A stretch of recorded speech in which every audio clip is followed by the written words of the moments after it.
It is that time of week again. We are back to talk all things Australian women's football around the world. If you don't know who we are, my name is Josh. I'm joined by my sidekicks and companions, Cody and Michelle. And each week we gather together to relive the highlights and the lowlights of what has just happened in the last week, whether that be our home teams, the teams we choose to support abroad, or even domestically in some cases with our good friend Cody here. We are your go-to stop for all things Australian women's football this week. And how are we, folks? Are we feeling good, feeling ready? Michelle has got her voice back, guys. 2 weeks running. Let's go. So expect a hot take from Michelle this week, I think. Every time she's got a voice, she's got a hot take to go along with it. How are you this week, Michelle? Good. I am happy that I got a 6-point weekend. And both against the Jets. Look, it's okay. Can't win everything. It's okay. It did look touch and go then for a sec. You literally didn't get the last 2 points until like the last second. So we'll come to that later. Cody, how are you, my friend? A lot better than last week. COVID has kind of cleared out of my system. Had a low-key weekend. And yeah, just feeling a hell of a lot better. Got to 2 catch out up of on a bit of 3 football with too. COVID in the last 2 weeks, folks. 2 out of 3. Ain't too bad. Let's start off here at home. Obviously, back to standard home and away programming after an attempt at Unite Round the week before. Wellington made the trip across the ditch to come to Melbourne City. Very interesting start to the second half, or well, end to the second half in a way, with Emma Erkic scoring a goal and then 9 minutes later being sent off in proceedings. Melbourne City do get the leg up on Wellington as Wellington continue to slide down that table a little bit with a string of results going against them, you could definitely say. Definitely a needed result for City after. Did they drop games last week? They dropped points. So They lost to the Wanderers. yeah, so a good result for City to turn things around. Do you see Wellington getting back to that form that they were in at the start of the season, Cody? Or is this kind of, do we think things have mellowed out and this is kind of the Wellington we were expecting to see this year? I mean, I don't want to say it's the Wellington we were expecting because I was enjoying what they were putting up, really. Yeah. They were actually playing some good football. In terms of where they were at the start of the season, they were looking like they were going to push to be in a title race at the start of the season. I don't think we're necessarily going to get them back to that stage, but I still don't think they're outside making finals or pushing for that top 6 race. Once the ship kind of stays a little bit, we've said it plenty of times as well, this is still a fairly young squad. What happens with young squads, they are fairly inconsistent. Once things kind of steady for them a little bit, I wouldn't be surprised if they pick up towards the end of the season. I think Wellington historically in their time in the Air-League Women's have managed to finish seasons off quite well, so I wouldn't be surprised come 5 games towards the end of the season we start to see them go on a real run of form as they try to go into the end of the season on a high, but we're not going to see them into the top 2 or top 1 or anything like that. I don't think they're going to go back to where they were at that stage, and to be fair, early stage of the season maybe wasn't a true reflection of how the competition was as a whole, but they're definitely, where they are now, I don't think it's a reflection of how well they've done this season, though. No, 100%. They're sitting in 9th at the moment after a slip. Rihanna Policina takes the other goal for Melbourne City to put them up. Your reaction to the other Sky Blue team in the A-League, Michelle? I know I think you're a fan of the colour, not so much teams, right? Is that... Joking. That was a funny, guys. They're not even supposed to be Sky Blue. They're City Blue. They stole our colours. There's a whole thing. Oh, I almost fished a hot take out of her within 5 minutes, folks. Look at me go. All in all, City sitting pretty at the top of the table, 7 points clear of a coming along Sydney. Let's say that.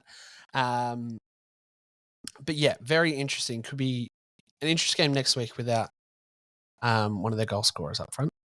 Could be a good watch. Anything to add on Melbourne, Wellington, Michelle? Look, I think, without Amina Ekic next week is going to be. I don't think it'll be a huge problem for them. It'll be a problem for them. But I mean, yeah, I think not the prettiest game, not the best football that they've played this season. And I think that they're pretty lucky to come away with the win in the end.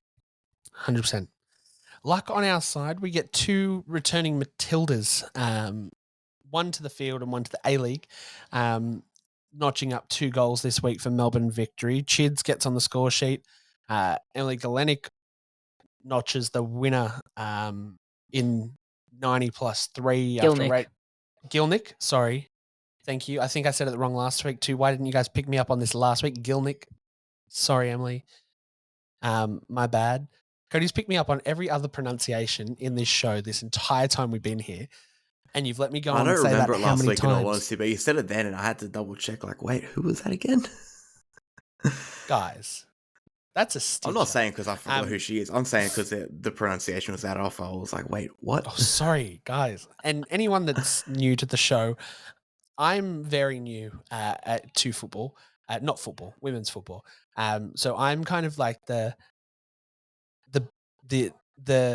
what can you say? The bandwagon fan at the moment.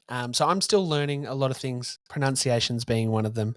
And these guys are supposed to hold my hand, and they dropped the ball last week. So that's me throwing you guys back under the bus. Emily, well, sorry, say it one more time. Is it Gilnick? Gilnick. Okay. It's in the brain. Michelle Heyman's on a goal scoring run for Canberra. Too bad it's not getting any points for them. But I believe she's scored 4 in the last 2, which it's just baffling me that they're scoring so many goals and not getting anything from it. So yeah, end result, Melbourne victory go away to Canberra and pick up 3 points with a 3-2 win. Michelle, what can Canberra do? Is it a whole new defensive system, or is it just ride the bus until the end of the season and look at it again later? I mean, clearly there's a lot. Like, obviously Michelle Heyman is scoring, right? That's all well and good. Vesna Milivojevic scoring. But, I mean, obviously she didn't score in this game, but she's been scoring in the past. Maybe, look, a lot of things probably. Defensively, maybe they're not looking great. Maybe Chloe Lincoln is just not up to standard as a goalkeeper, even though personally I do think that she's a very good goalkeeper. She made a fair few good saves against Sydney, did she not? Yeah, absolutely. I'm just saying, is there something there in the training, in the setup with how they do it? I don't know. I mean, again, personally, I think Chloe Lincoln is a fantastic goalkeeper. I think she's got a lot of good potential. She is very young. And this Canberra team is just not clicking. I wonder maybe if they just lost a lot of their sort of like midfield, their midfield power. Laura Hughes, a big name for that Canberra side, obviously going to City, and she was very, very important to Canberra, especially last season. So, yeah, I mean, if you look at the stats, 13 shots, 7 on target, 41% possession, 312 passes. Their passing accuracy was only at 72%. So, it can come down to just a lot of basic stuff that it's just not clicking for them. But yeah, much like sort of a Matilda setup, you can't just pass the ball to Michelle Heyman or, in the Matilda setup, the Sam Kerr. You can't just pass it to one player and hope for the best. That's what I've kind of seen with Sydney as well, like with Courtney Vine. So yeah, like maybe a restructure of the setup of their formation or how they're playing, but sometimes it also just comes down to luck. I think a last minute winner is sometimes just pure luck, and we saw that in another game, which I might have Broke different my heart. different reply to. Cody, if you were the coach and you'd scored the second most goals this season and found your team sitting in second last place in the ladder, how would you feel right now? It feels like everything going forward is clicking, but as soon as they try to go backwards, it just crumbles. What's your takes on this? Obviously, we'll touch on Melbourne in a second. I feel like there's something here that we've just got to kind of dig at for a second. Honestly, just to answer the first initial question, I would be pulling my hair out with rage because I would just be genuinely confused. I think, look, I've spent a good 2-3 minutes, I think, on each podcast each show that we've done for the last few weeks, trying to work out what the hell's going on with Canberra and why they are as low as they are. They've got the second best attack in the competition. Literally, the two top goal scorers in the league this season are both playing at Canberra. Between them two, they have 18 goals this season. That's more than what some clubs have gotten with an entire squad. I genuinely don't know the answer at this point. I know that they've got the second worst defensive record in the competition as well, at least looking at goals per game that they've conceded. I genuinely am lost for words into some regard. We've spoken different things going wrong defensively at the start of the season. For the most part, most of it's fixed up. We used to talk about Chloe Lincoln. The last couple of weeks, I feel like she's actually played quite good. There's a stage of this season where she was probably dipping in form a little bit. Not to say she's not a good goalkeeper. I do rate her highly. But there was a stage where she dipped out of form. I felt like she's come back into form. Right now, I think it's luck and maybe to a certain extent a bit of confidence as well. When you're dropping points for so long, it probably takes more than just a win to pull you out of that cycle. You probably need a couple in a row. I was thinking maybe the Adelaide game would do something positive for them. Then again, I feel like Adelaide are an easy 3 points to some teams at the moment, although maybe not for Western United. We'll get into that a little bit later. But I think they're just genuinely going to need to kind of grind their way out of it a little bit. It's not necessarily a thing of a structural change or a personnel change, at least from my point of view. You've done all you can. I think right now you just need a few games to kind of go their way, or a few games where even if you don't play pretty, you just kind of grind out a result and find a way to win. Otherwise, I genuinely don't know. There's a reason why Negos Popovic has paid the big bucks, because it's his job to do it, and I can sit here and talk all I want. The reason why I don't get paid the big bucks is because I'm sitting in a situation like this going, I don't know what the fuck to do. Oh, I wouldn't have a clue. If I was in this position, I'd be pulling my hair out, like I said. All right, let's flip to the other side of the ball. Rachel Lowe scores her 7th. Chids, I think that's her first goal since returning to victory. Gelnick scores her first from returning from a long period away. It's looks like that kind of Melbourne on paper that we were looking at, and we were like, damn, this looks like a pretty solid team has finally found their groove in a way. They've definitely flipped the script on how their season started. Everything looks like it's starting to flow a little bit. Obviously still having to fight to get results across the board, but hopefully there's going to be a moment where everything kind of just clicks. And at that point, I think it's going to be pretty scary as well. Cody, what do you think of victory at the moment? You talk about how they started their season, even the way they've gone the last few weeks hasn't been great. They haven't really looked overly good results-wise, but I think we said it last week, the game against Perth was obviously an improvement to what there was against Western United. And much like I keep saying, Canberra probably need to grind out a result and just find a way to win a match. It's kind of what Melbourne Victory did on the weekend, isn't it? And suddenly you're going from potentially being in 10th spot to now being in the top 6. It's not where Canberra want to be. Not Canberra. We've spoken enough about them. It's not where Victory want to be, but it's an improvement to where they possibly could be. They'll be happy. They'll be looking at it going, okay, we're in the 6. We've got a match at home next week, even if it is against a side like Sydney FC, who, you never know, may be susceptible to picking up points against at the moment, but it's where they want to be. They've got a platform to really push on, and if they can beat Sydney FC, suddenly their season looks a hell of a lot better, doesn't it? So they're doing what they need to do, and the reality is you've got a side that has the experience and has the quality to be able to pull yourself out of a situation like that. Canberra have a good squad on paper, but not to the extent that Victory do. So I'm not surprised Victory have been able to pull themselves out of the situation. The task of them now is really just making sure you're consistent moving forward. Yeah, 100%. Let's jump across to the other side of the country where Brisbane made the long trip over, had their shooting boots on, out of 26, put 8 on goal, couldn't find the back of the net with any, come home with a point. against a Perth team that, at least recently, has been up and down in their form. Obviously started pretty hot, gone draw, loss, win, loss the last 5 weeks. I would say this is a good point for Brisbane, considering kind of where they've been going as well. To travel to the other side of the country, it's kind of like going to New Zealand. It's a rough road trip. Time zone changes left, right, and center. So anytime you go across the ditch or to the other side of the country, a point or more is as good as a win. And I think this is a pretty good result for Brisbane. 0-0, obviously keep a clean sheet as well.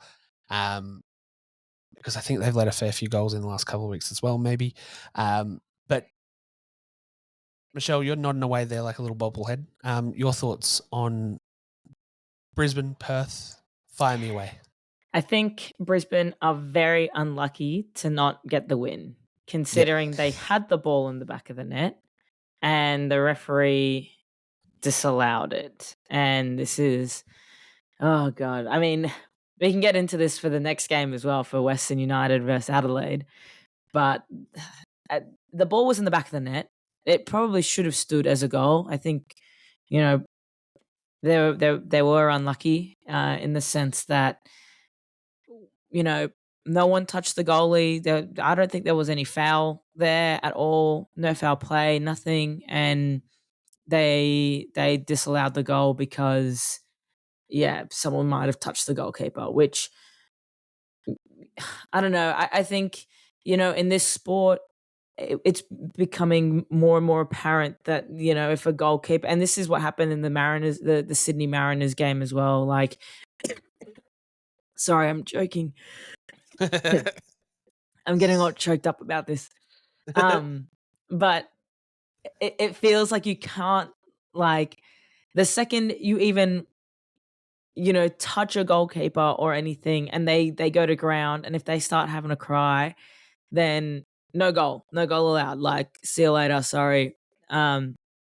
Instant foul. Even if, by all the rules and everything, they've done nothing to actually impede on the goalkeeper or whatever. Like, they're calling it fouls. And I think I saw someone tweet out being like, we can't keep like allowing the goalkeepers to or giving disallowing goals for goalkeepers who are having a cry on the field, right? And like, and that sounds really harsh and maybe really mean, but like, I think there's a difference between a goalkeeper getting injured and then a foul. Like, sometimes you can get injured without there being a foul. And I think Brisbane had the goal. I think they had the goal, and it probably should have stood. And obviously, Morgan Aquino did a great job, saved the penalty as well. So yeah, she was on fire. She had a great game. I think Perth also played quite well. And they probably also could have maybe grabbed a point from it.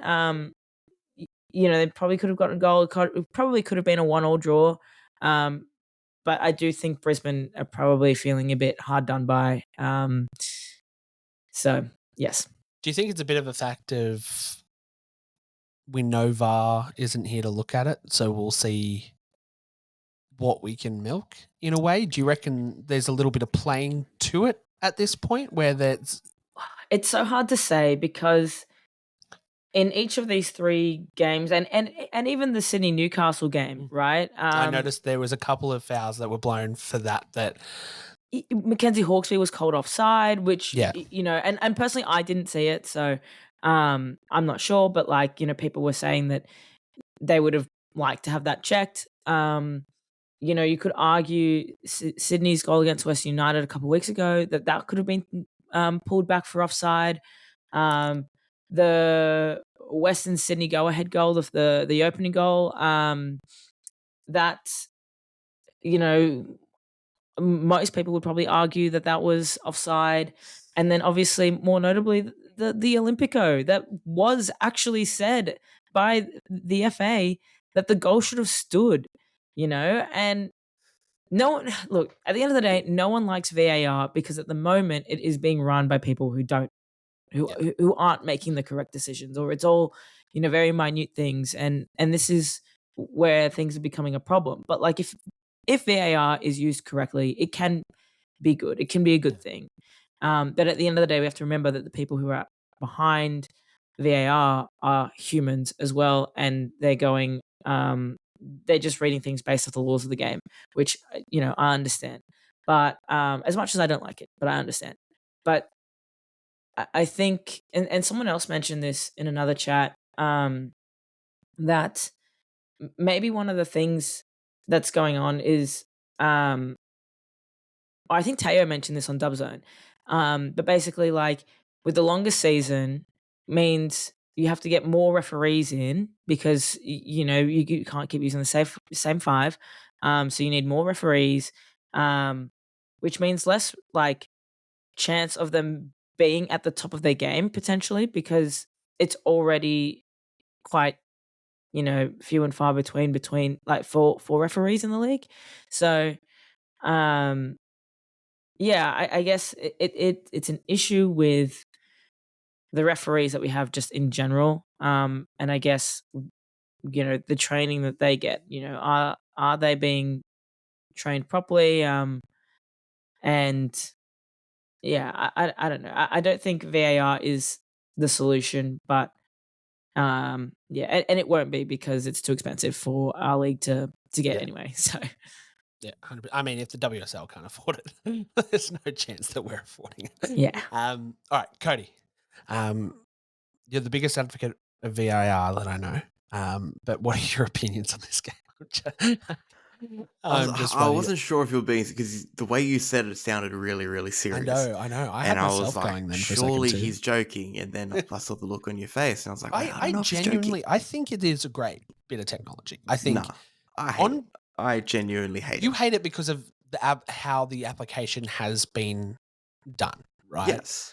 Like, but I don't see the application changing, so I might as well just spin it. Exactly. But we hate VAR because of the dumb shit that's happened with it. The thing is, I don't know if I've overly seen somewhere where it's being used correctly.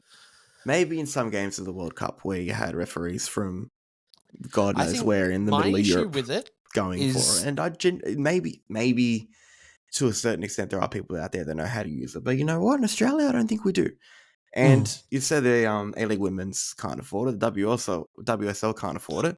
Let's be real. The A-League Men's probably can't afford it either, and they're forking out money they don't have in that regard. So instead of spending $1.5 million a season on VAR, why don't we spend $1.5 million a season on helping the dub professionalize? I reckon that'd be a much better use for that kind of money. Or you want to talk about the issue with the referees? Invest $1.5 million into actually improving the standard of female referees in this country.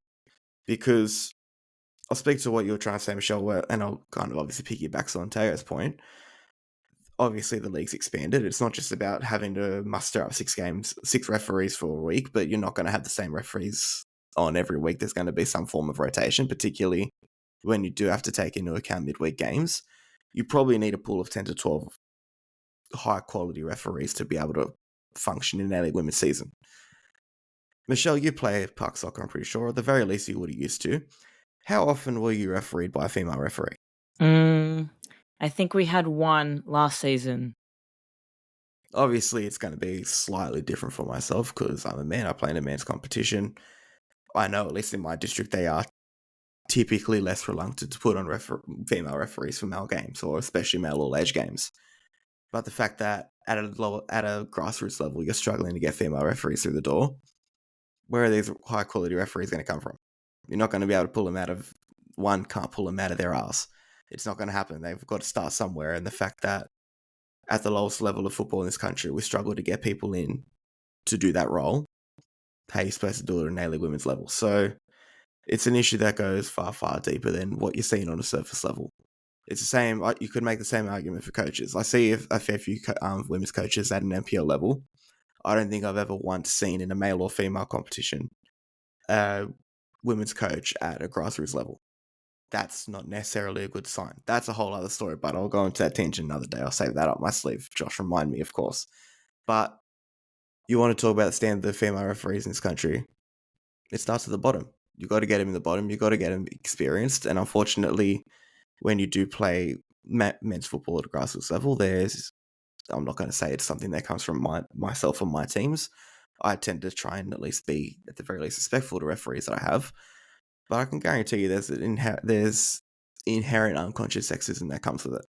I still remember, even you look at the Socceroos opener against India, they had a female referee on that day, I remember. And mind you, I'm not saying that she was a great referee. I actually thought she was quite bad.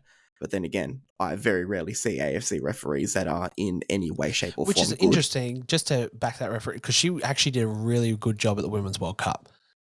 Like, I just look, I don't remember what she did at the Women's World Cup. I just remember her in that Socceroos game, and she was shocking. Yeah. But I still remember there was one bad decision she made very early in the game. And a few people throw their arms up where I am. Next thing you know, they cut to a shot of the referee. People see it's a woman, and people start groaning, and you hear that, oh, of course. That is an issue in itself as well. Yeah. You judge the moment you see the fact that there's a referee and she's female. It's like, oh, okay, that's why she's no good. How are you supposed to get female referees in when that's the reaction when you have one? Yeah.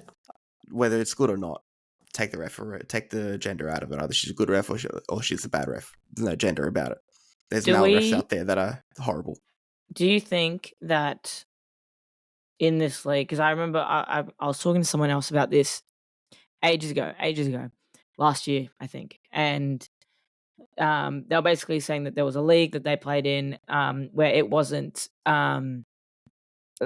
like based on gender, like the refereeing, because obviously, in here and in the WSL, and probably I would imagine the NWSL in the US, it's about giving women a chance to referee, which is all well and good. Like, there's no issue with that. But like in a league that they played in, I think it was in Italy, that it was just like whoever is there, like whoever's the best referee to referee. So it was just the top referees.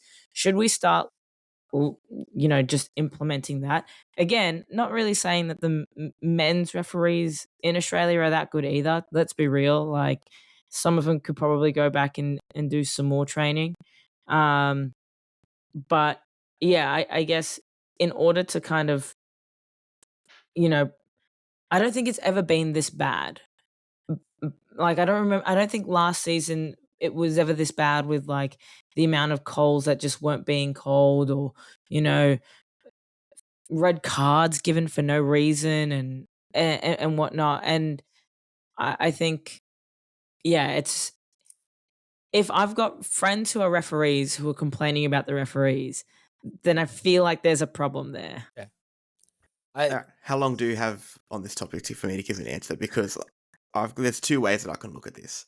The first one is, I was actually going to ask you the exact same thing. Do you get to a point where you put a pool of referees together, men and women, and you spread them across the professional fixtures over a weekend?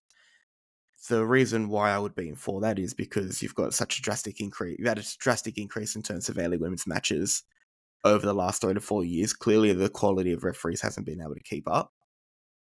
In that regard, yeah, you probably lean on a couple of male referees. You bring them into the female game just so you have a certain level of quality. The reality is you've got referees like Casey Rybel, Kate Jackowitz, I really hope I got that name correct, who are fantastic referees in their own right. They also get pulled into men's games every now and then. That depletes the quality that you have in the women. So do you then have that transfer of quality across from the men's game so you have a certain standard of refereeing? The only issue that you have with that is once you do that, does that cut off the pathway for female referees to be able to move forward and progress and have an end goal to where they can get to? I think if you can put a pool of referees together and show that there is an opportunity for females to get into it, it's not an issue. Obviously, the goal would be, even if it's not 50-50, some form of equal split. What you don't want to have is the situation that we have now, is where in the female game, you're keeping it solely towards female referees and you're letting the quality dip because of it. You've got to do it in a way where, one, the pathway doesn't kind of cut off, and two, in a way where it's kind of leads into the first point that I was trying to say, but that opportunity is still provided for female referees to kind of learn, grow, and turn into a quality referee, because the reality is, unless you're given that opportunity, you're not going to be able to show that you can ref at that level. So maybe there does need to be a more defined pathway to go, okay, once you hit this standard, then you're going to be given A-League opportunities. I'm not against having male referees go into the female game, like I'm not against having female referees go into the male game. At the end of the day, you want referees that are of a certain quality, no matter what professional fixture they have. It's a professional fixture. At the end of the day, you need a professional level referee. But something like that takes investment and it takes opportunity as well. So if you can do it in a way that doesn't cut off opportunity for female referees, 100%, I reckon you go with it. Yes, I do agree. Last point on this, I guess, but I think our professional league, the A-League Women's, should not be like a development for anyone. So it shouldn't be a development. I mean, the only person it should be a development for is the players themselves, right? Yeah. But it's not a development for the referees or for the coaches. Someone else mentioned that a few years ago about like the coaches should be, developing in the A-League Women's, but I disagree. I think development is the NPL stage. That is what should be our semi-pro league. Our sort of development, our academies, like it is in the men's. But the A-League Women's is supposed to be our professional league and of professional standard, meaning that our referees and our coaches should be at a professional standard. And obviously, like, it's not as simple as that because it's still part-time and a lot of these refs and coaches and whatnot have, another job. But I would hope that the FA, because they're the ones who are in charge of the referees, I would hope that they're, sort of taking a look at this last few weeks and realizing or maybe getting together and thinking, okay, how can we now improve upon the league? And clearly people are getting quite frustrated, and I would imagine clubs may or may not be putting in complaints. I think it'd be interesting as well. The only issue that I see with, for an example, like, so you get to that standard of taking the whistle, right? You're an A-League referee. Your name goes into the pool to go men's or women's. I think the issue is the adjustment of people relying on linesmen and their own vision to then having someone in their ear. Like, you've got to train them in those that haven't had the experience having VAR in their area and everything like that as well. Like, there's like a lot of that, and then those that have spent the last couple of years with VAR in their ear to come back to the women's game without it and then have to rely. I think, like, unfortunately, it's not an easy fix with the system that we built, which is the hard thing. And this conversation could go on forever, but we will continue on with the episode, I promise, guys. But these are the types of things that I think we just need to have the discussion around, because that's what this show's about. Any comments on Brisbane Perth as a game outside of the refereeing, Cody? Yeah, one thing I was going to say, you mentioned it was a solid effort for Brisbane Roar defensively. It was their first clean sheet, unless I've missed something drastic, since they beat Sydney FC in round 2. Sorry to bring that up, Michelle. On Perth's side, a Perth's team at home really should be building the foundations of their season, and the way they started, it looked like they were going to be a really, really hard team to beat at Macedonia Park. They haven't won there since they beat Adelaide on the 13th of November, I believe. Once again, unless I've missed something very drastic. So, Perth, I think we've noticed they started to kind of slip down the ladder a little bit. Home form's probably a big reason for that. They lost to Wanderers there recently as well, picked up a couple of draws at home. A couple other draws at home, sorry. So there's that dip in form for them is obviously not a good sign leading forward. For Brisbane, a clean sheet is probably something that they really duly needed, just to give the backline a little bit more confidence, because there is good players there. You've got a good keeper there. You've got decent quality players back there too. Holly McQueen, who, mind you, fantastic block to kind of save a point for him in a way. And just think about it, if the red card was actually upheld during the week, we would have been robbed of that. So just kind of tie it back to that conversation. But that's what I mean. It's a side that probably needed a bit of confidence in that area. So to go to Perth, as much as maybe it's not the fortress as it was at the start of the season, and pick up a point, still a really good sign for Brisbane, I think. Yeah, 100%. Let's bring it back across to another team that just isn't performing. I don't think we were expecting what we were expecting out of Canberra from Adelaide, but we're sitting 13 games in, 8 points, 2 wins, 2 draws, 9 losses. They've conceded the most goals by far in the league as well, 30 through the net already. Canberra aren't too far off with 28, but you'd expect that from that bottom kind of echelon. But I think the issue on Adelaide's side of the ball is they've just stopped scoring. They had a couple of big fire games where they were putting the ball in the back of the net, and then it's either all in or nothing. And I think that's my issue that I'm seeing with Adelaide. Western United have their import Kiwa Hayata score their winner. I think my pronunciation was pretty good there. Let's go team. We're back on the ball. All in all, United picking up points that they definitely needed. With less possession too. So Adelaide kind of dominated this game. 500 passes to 347, 550 to 374. Oh my God. Did either of you get a chance to watch this game? Because I did not. Michelle. This is the so I think it was it Dylan Holmes? She scored an Olympico. Yeah. And then the referees pulled it back for a foul ? That's what I mean. Like, with all the decisions then- we've seen in the early women's, like, there was no one within, like, 2-3 No! meters of Hillary This Beale. was the dumbest call. It went. So Joey Lynch wrote a post on Twitter, and he basically must have got in contact with the FA or someone at the FA, and basically they said the referee made an error and the goal should have stood, but it's too late. Like, that's not going to change anything now. So it should have been a draw, 1-1. I'm not sure when that goal was taken. I don't know if it was the opening goal or not, but yeah, basically.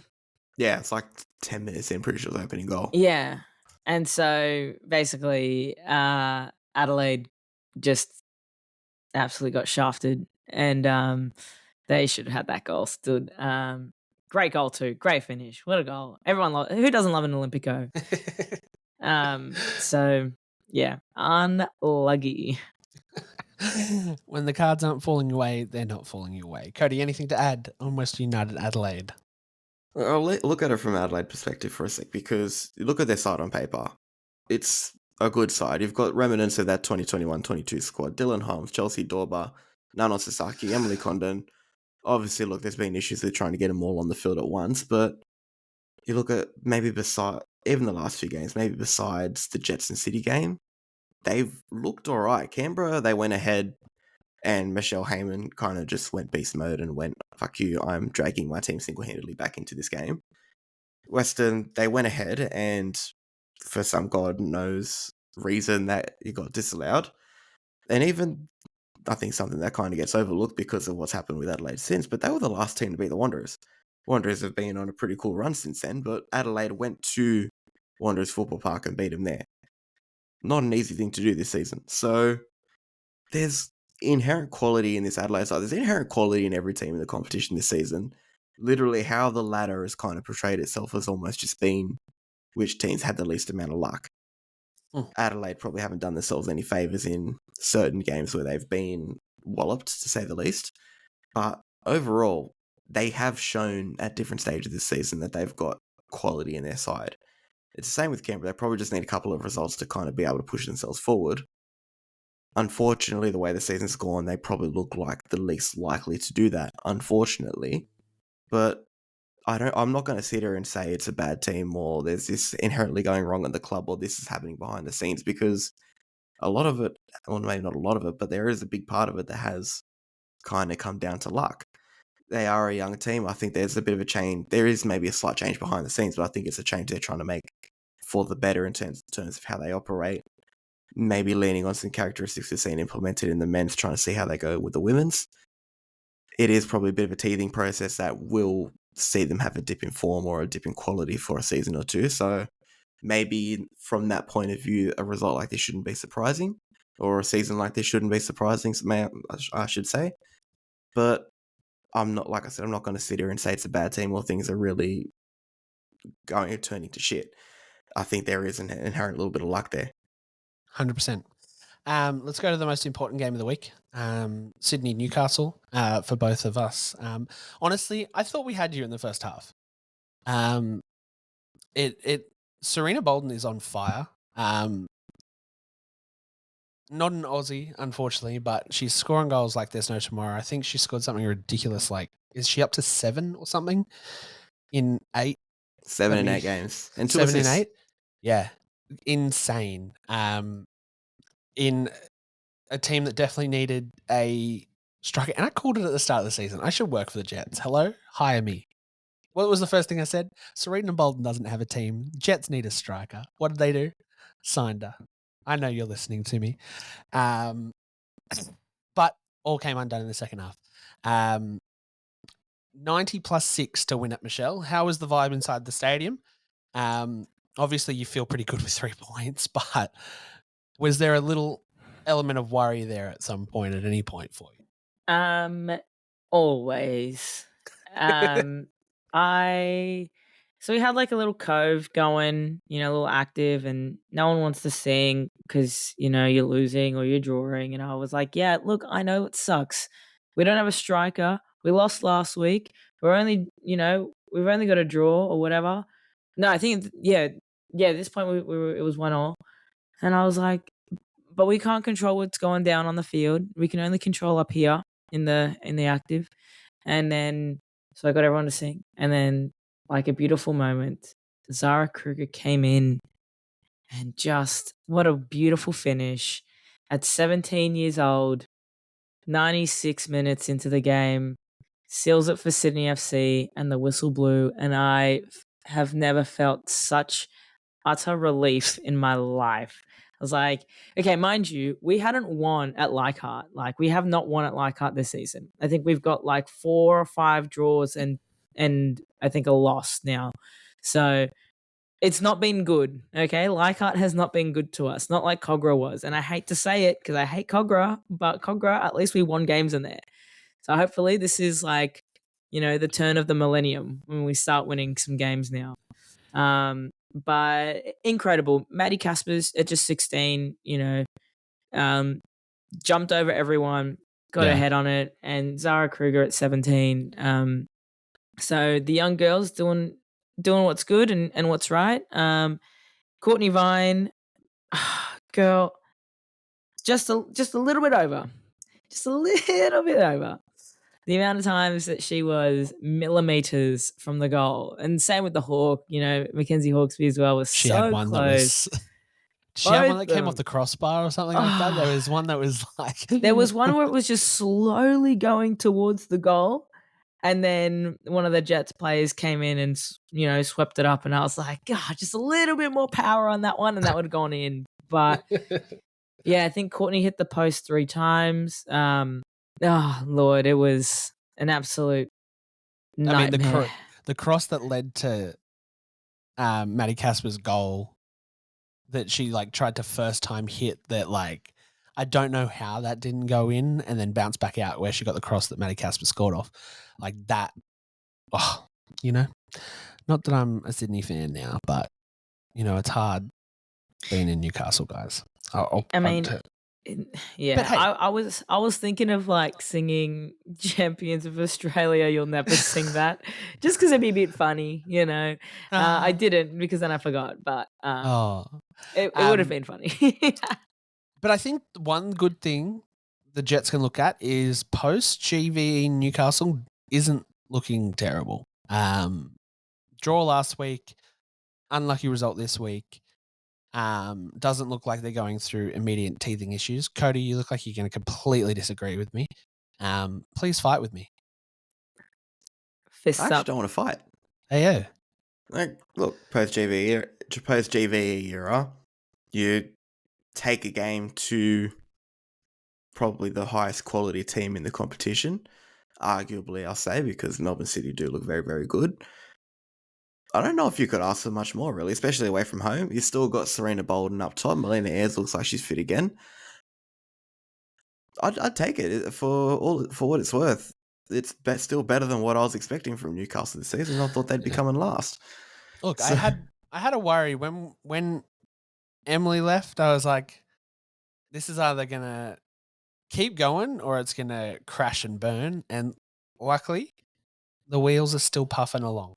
Actually, I spoke to Isabel Nino after the Unite round game. Actually, I mentioned that to her. Like, what was there anything that maybe Van Egmond kind of imparted on the squad that's helped you kind of keep a run of form going even without her physical presence? And she said, you have when you have someone, not even necessarily in terms of leadership, because there are people like Cass Davis there, but someone that has that kind of star power, you turn around, you shut up, you listen to them, and everything that Van Egmond said to him while she was there for those 4 weeks, the squad took it on board as much as they could. So, having a player like that come in, it's not just about having a good player for 4 weeks, but it's also about having someone that can kind of come in, work almost a little bit closer with the playing group because they spend a lot more time with them than what the coach would. You're in the dressing room with them, you're talking to them. And especially think about the young players that have in that squad that are going to lap something like that up, lap that experience up and be better for it. So it's fantastic for Newcastle. It's probably what they needed. They probably just needed a little bit of zhuzhing up to kind of be able to take that step forward as a collective and as individual players. And on top of that, you've added Bolton into it halfway through the season as well. Of course they're going to be a good side. I'm not going to sit here and say that, oh, no, Newcastle's lost their coach. They're definitely going to go to the shitter now. I don't think Van Egmond is an overly great coach that you'd be despairing at his loss. He's someone that understands the club very well. Yes, you're going to lose a bit of experience in that regard, but you're not losing this awesome tactical must. Put it this way, it's not the equivalent of if Sydney FC lost Ante Juric tomorrow. That would probably have a much stronger effect than what GVE's departure does. So, no, I'm actually going to agree with you, Josh. I actually don't think that I actually think that a performance that they showed on Sunday is actually probably the best sign you could ask for. 100%. Unless, of course, it would have helped if they saw the game out and won 3 points. But aside from that, they probably did all they could. Why don't you just rub it in? Before we do the last game, I just want to go back to episode 2 of this podcast where we went through our predictions of the season. Here was our ladder. Sydney, Western United, Victory, City, Canberra, Perth, Central Coast, Wanderers, Adelaide, Newcastle, Wellington. I didn't realise we had Wanderers that high. I think they're the only team that were nearly... Oh, actually, they're even higher than we predicted them to be. Do we? Are you saying we had them in 9th? No. Yeah, we had them in 9th. I thought we had them lower. No, because you wanted to... I would put them lower if it was me. I had them in 11th. I know where they're sitting now. I had them in 11th. How did we end up putting them 9th? They're currently sitting in 4th, Cody. So they're showing us all 4.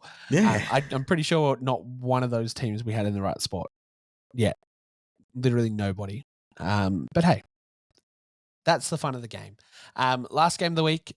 Speaking of the Mariners, hosted the Wanderers. Look at that. That was a nice little segue, folks. Look at us go.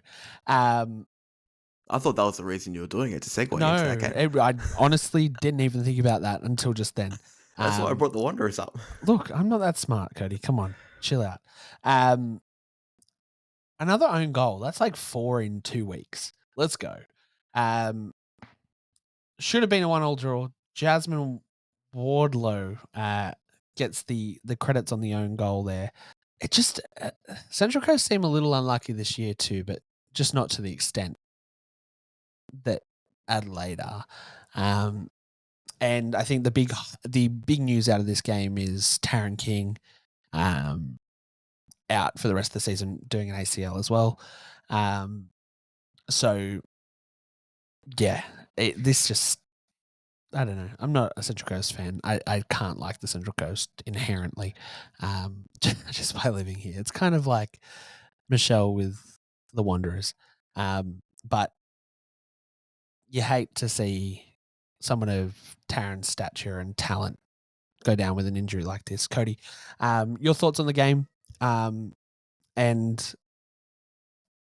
yeah, take it away. Well, that was a really bad I throw. think you'd hate to see anyone go down with an ACL injury, no matter how good they are. Really, it sucks. And I think we've had this conversation before. We've had even since then, so many ACL injuries, it's quite frustrating. So I won't go down that rabbit hole again. I think I've got to limit myself to one an episode. I think you said before, Michelle, there was probably a bit of dubious nature in terms of Wanderers opener, whether it was offside or not. It was close. Wanderers probably got a bit of the rub of the green. It comes back to what I said when it comes to Adelaide and Canberra. Sometimes this competition is genuinely so tight. The way the ladder's coming out is who's getting the rub of the green, who's getting a bit of luck. Wanderers got the luck in this case. Mariners didn't. So be it. And even the second goal that Mariners conceded, I think I saw someone having a go at Wardlow for being in the position that she was, and she was kind of trying to bite back a little bit. There wasn't much more she could have done. She's going to come across, try to stop the cross, take an unlucky deflection. I'll give credit to Casey Dumont as well. Her reaction was bloody quick. A lot of other keepers probably wouldn't have even had registered that it was coming to them before they went down for it. If she was a little bit luckier, maybe she could have stopped it as well. So, look, I'm not going to be harsh on the Mariners for this game. I don't think there was much more they could have done. They scored a brilliant goal to get themselves back in it. They went forward quite well. But Wanderers, when you're in that kind of form, as much as you can say maybe luck's going your way, but you create your own luck as well. They're a team playing with a lot of confidence. As much as the first goal, you can question whether it was offside or not. It was still a good piece of play to get themselves in that position. Great ball by Alexia Apostolakis, who, mind you, been a brilliant centre mid this season. And Casper's the other one. I think it was Maddie scored, was like 2 hours earlier as well, if you're talking just general time of the day. Yeah. I don't know what the Casper's parents are feeding their daughters, but they're doing bloody brilliantly. Holly probably been arguably Wanderers' best player this season. I'm saying that when someone their side scored 7 goals this season. But Holly Casper's been absolutely fantastic, especially just genuinely looking at a base level of ability. She's genuinely a good footballer, and I'm surprised with the way she's playing this season that it's actually taken her so long to break out and be a real star A-League women's player. So full credit to her for having the season that she is. But look, there's a lot to like with what the Wanderers are doing this season. I think as much as Michelle, you probably don't want to hear that line. They're playing good football. They've unearthed some real gems. You can even point to Robbie Hooker maybe changing a few place positions and roles in the side that have actually proven to be quite useful. Apostolakis moving further forward. Amy Harrison being pushed in the back line. Even Kusharu, she's someone that I've always seen as either an out-and-out striker or a really advanced winger, if that's what you can call it, because a winger really should be advanced. Probably having to pick up a bit more defensive responsibility this season as well in her role. Doing really, really well. Even Danica Matos being able to be pushed further forward. Robbie Hooker's made some changes this side that I think have been quite good. So, you know what? Wanderers, like I said, a lot to like about them this season. As much as maybe there was an element to luck in certain regards, you make your own luck. So, they've done well in my books. Michelle, wrap up Australia for us. I'll say this. I'll end Australia with this. We need better investment in our referees across the board, men and women. We need better investment in the referees, and we need to be protecting our players more. There we go. Let's fly. For the first time in nearly a month, the WSL is back. Leicester, after a hot start to the year, have switched places with Villa after a loss this week. Courtney Nevin plays, I don't have that many minutes in me, but she got subbed off, picked up a yellow card in her involvements. Rach Daly scored early. Nothing could come back for Leicester. In the Arsenal, Catley and Cooney Cross on the bench. Cooney Cross with no minutes. Ford scores and plays a full 90 as Arsenal get up 2-1 over Everton. Claire Wheeler also plays a full 90 in that game. It's so good to have the WSL back. It's been a while since we've spoken WSL. It's good to see it. No Charlie Rule for Brighton.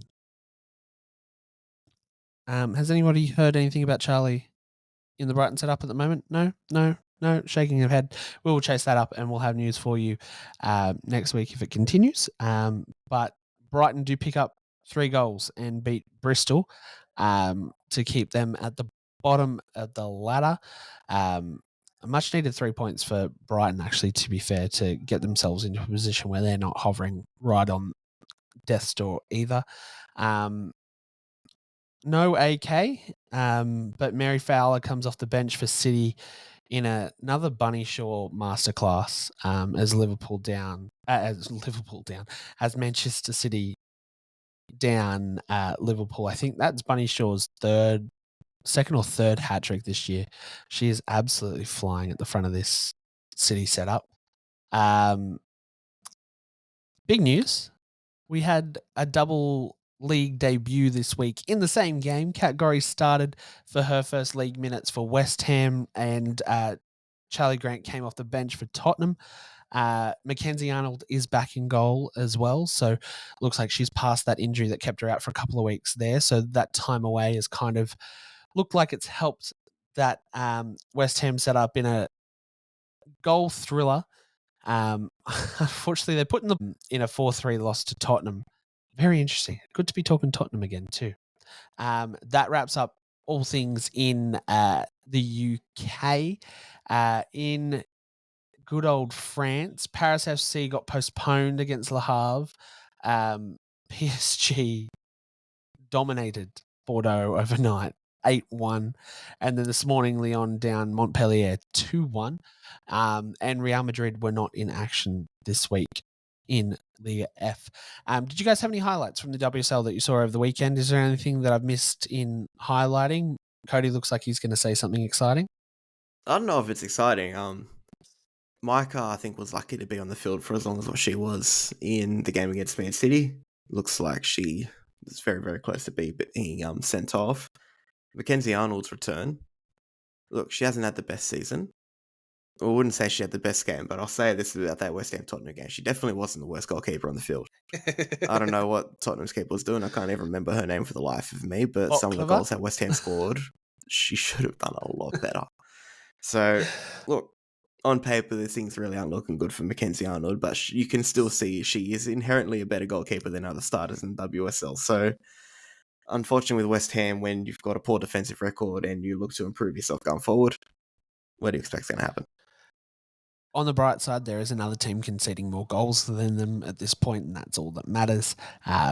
They sit tight on points with Bristol, and the only thing... They play each other this week, I'm pretty sure, as well. Yeah, so that's going to be a very interesting game to watch, because that'll be... Relegation 6.0, we love it. Literally.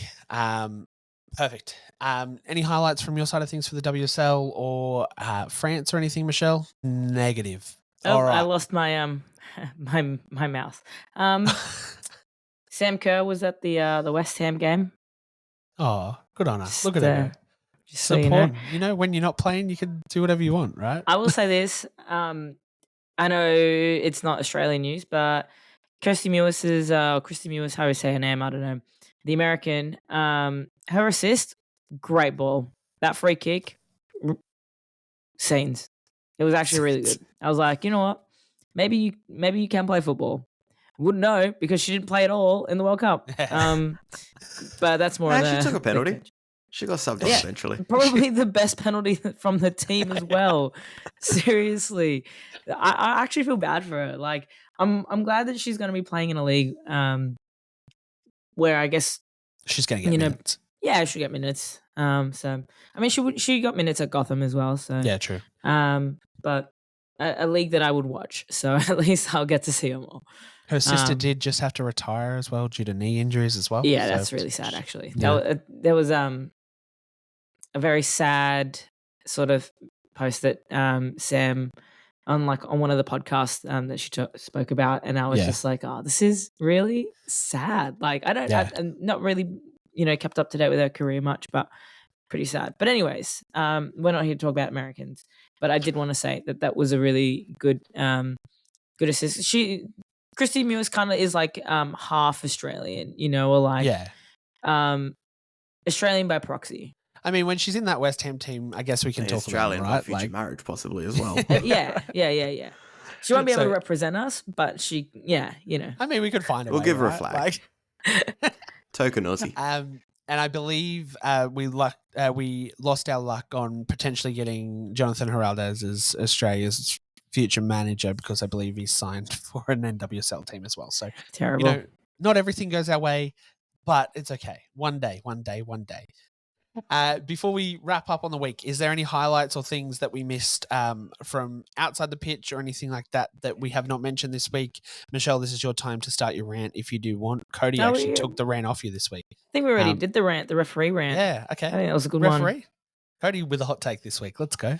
I think that's Cody's first real I'm full of them, hot mate. take. Don't worry. Yeah, okay, cool. Just keep it coming. Michelle can't be the only angry one on this podcast, okay? I don't see. That's the thing. I don't like to be an angry person. I like to be a beacon of positivity. It gets me in trouble sometimes at front page football, but you're allowed to be positive and be angry. One, Cody, I don't pay you. Two, here you don't represent anyone, so that's okay. You can have your opinion, and I'll put it out there. To be fair, look, I do a fair bit of work in football, not exactly for the money. So I still, no matter where I am, I'm representing who I work with. I represent front page football. I represent Talking Tilly. So I'll always do it with somewhat dignity, which is why I don't usually like to be, I always say ranty, but I don't like to be overly negative and just constantly look forward. Think of it this way. On the game. Put it this way. I'm not going to be like certain people, ex-footballers in the media recently who are just looking to make a bang for their buck and probably promote themselves more than what they do actually care about the game. But I'm not above calling things out when they're not right. And even the referee thing, like I'm not going to trash the people that are trying to do a good job. I'm not going to point out anyone individually. I'll just say that there's definitely ways the system could be better. Even that was a very dignified defense of your own dignity then. Sometimes, Cody, sometimes you got to be a bit mean to get the point across. Exactly. Michelle, how long have you known before? Not that long. When have I ever been mean? Well, yeah. Mean to me. It didn't hold up my argument because you said you hadn't known me for that long. It's been a good year at least. Like, it's time to get to know someone. Has Michelle made the effort? No. Please. All right. We are up to match day 14 of 22. We are on the downhill run in the A-League. Melbourne City host Western United. I'm doing this the right way around this week, folks, because I pointed out my own stupidity in doing it the other way last week. Melbourne Victory hosts Sydney. Western Sydney. How about the Wanderers host Brisbane? Adelaide get a home game against Perth. Wellington make Canberra fly. And we got hello F3 derby in Newcastle this week between the Central Coast coming up the road to the Jets. In the UK, Brighton hosts Chelsea. We have no Aussies playing in United Villa. Everton hosts Leicester. Tottenham hosts City. Bristol, West Ham, that'll be our game that we keep our eye on as the WSL passes its halfway mark too. Liverpool, Arsenal to round out the week. In the land of pastries and baguettes, PSG go away to Fleury. Lyon host Reims and Paris FC host Lille. Interesting all around the ground. Any last passing words before we sign off for yet another week, folks? I will be in Melbourne for Melbourne away. Meet and greets with Michelle. I love my fans. I will be at Marconi for a nice feed post-match. I will be at number 2 Sports Ground for anyone that wants to howdy out as the Jets dominate Central Coast. Perfect. That is it for another week, folks. We have had our rant. We feel a lot lighter on the shoulders. And as always, we will be back every Thursday with a brand new episode of the Talking Tillies podcast. We are on the rundown to Olympic qualifiers. We have a month to go.